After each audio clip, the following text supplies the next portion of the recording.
Hey, guten Erev Shabbos. I missed you all week. I hope you guys had an awesome week and are safe and healthy. Hopefully somewhere nice where the weather is warm and enjoying your family and those that you love. And if not, it's pretty warm here in Boston. As you see, I'm sitting outside. I know I haven't been on all week for a Dvar Torah. And the reason is that because last weekend I got exposed to COVID. And believe it or not, I tested positive for Omicron. So now I had COVID in April of 2020, Passover time. And then I had, or was that 2019? Who knows? I can't even tell anymore, but it was 2020, I think. And then I had 2 vaccines and I got COVID again.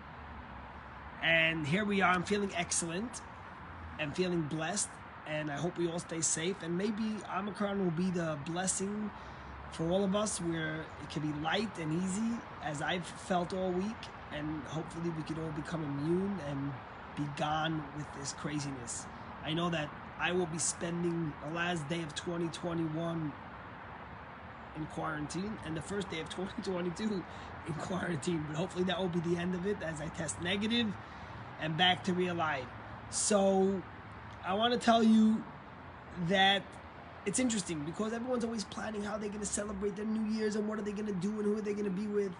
But this year, God made it so easy for us. It's a Friday night. It's Shabbos. You could set your Shabbos table so beautifully, so glorious, with such delicacies and delicious foods.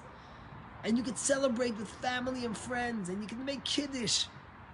And you can thank Hashem for all the blessings in your life and for another year of survival and health and for the people that you love that are around you, and pray for a better year to come. You know, in this week's Torah portion, we read about the first of the 10 plagues. We read about 7 of them, but we read the first one when the entire Nile River, which is what the Egyptians worship, turned into blood. And God, the rabbis say, Moses lifted his stick, his staff, to hit the water so it should turn to blood. And the angel said, hey, you can't do it. Aaron, your brother, will do it. And of course, all the rabbis say, why Aaron? And of course, as you read, who did hit the water? It was Aaron. And the rabbis tell us something remarkable. That God did not allow Moses to hit the water. You know why?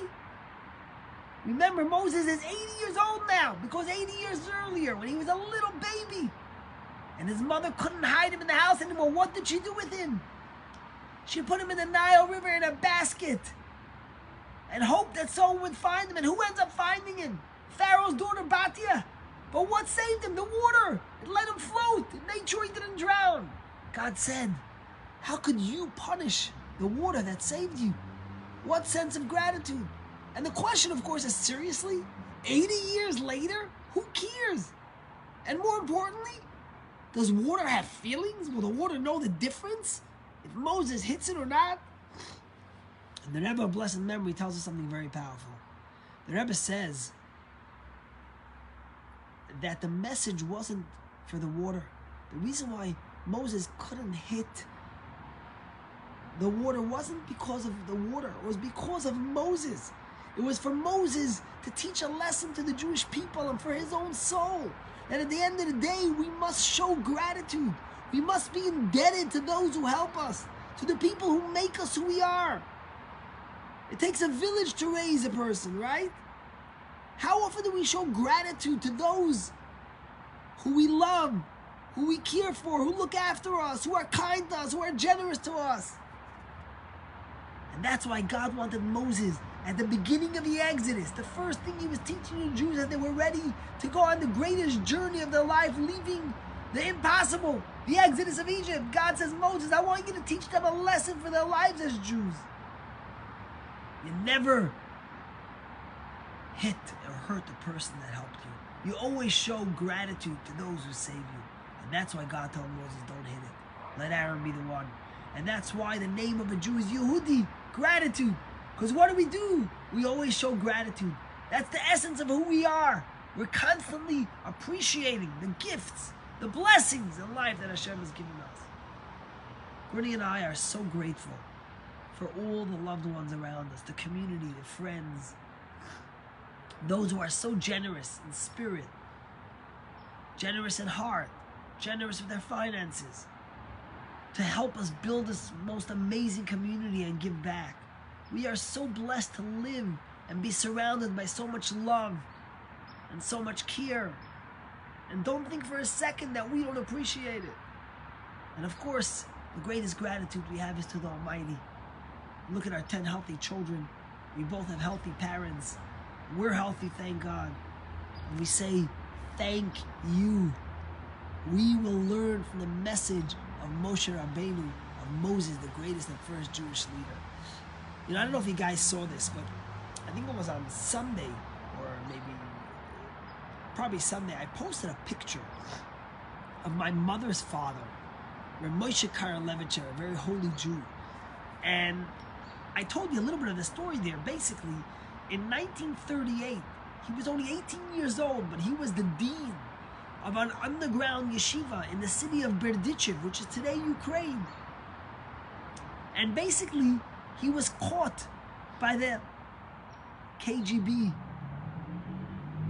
And the picture I posted was a picture of them from the investigator right after they were caught. And you see the fear in their eyes and the worry. These were little kids, 12, 13, who were hiding and risking to be able to study Torah. And my grandfather was arrested. And he was sent to prison for 2 years. Now, ironically, my grandfather said that the parents didn't know that he took the kids, that he stole them away from the parents because he didn't want the parents to get in trouble. And he took all the blame on himself. And he was sent away for 2 years to prison. And guess what? His parents, who lived in Berdichev, stayed in Berdichev. When the Nazis came, as all know, they came right to Berdichev and they killed all the Jews. They put them into a ghetto. Every single Jew in Berdichev was killed. My great-grandparents were killed. My grandfather's brother, who was going to leave the town and asked his father to leave with him, but his parents were too elderly, he stayed with them and got killed too. And my uncle, and my grandfather, who was sent to prison in the Gulag for 2 years, survived to safety because, thank God, the Russians took him the other way and he was saved from the Nazis. He ended up immigrating to Paris, where he ran and was the dean of a yeshiva, and he passed away from sickness when my mother was only 2 years old. But I think about the story. I think about the hand of Hashem and the gratitude we have to have. Where would I be here?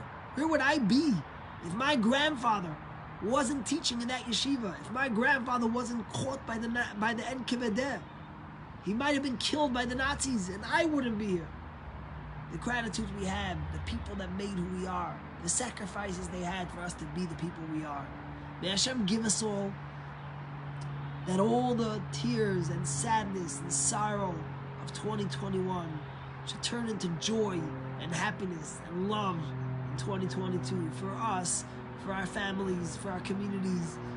And may it be an eradication of the pandemic and the endemic and everything that comes with it. May people find happiness and comfort and joy and love in their lives. And may you sit around your Shabbos table tonight and celebrate Shabbos, the gift that Hashem has given you, your families, your friends, and the blessings in our life with tremendous gratitude and love.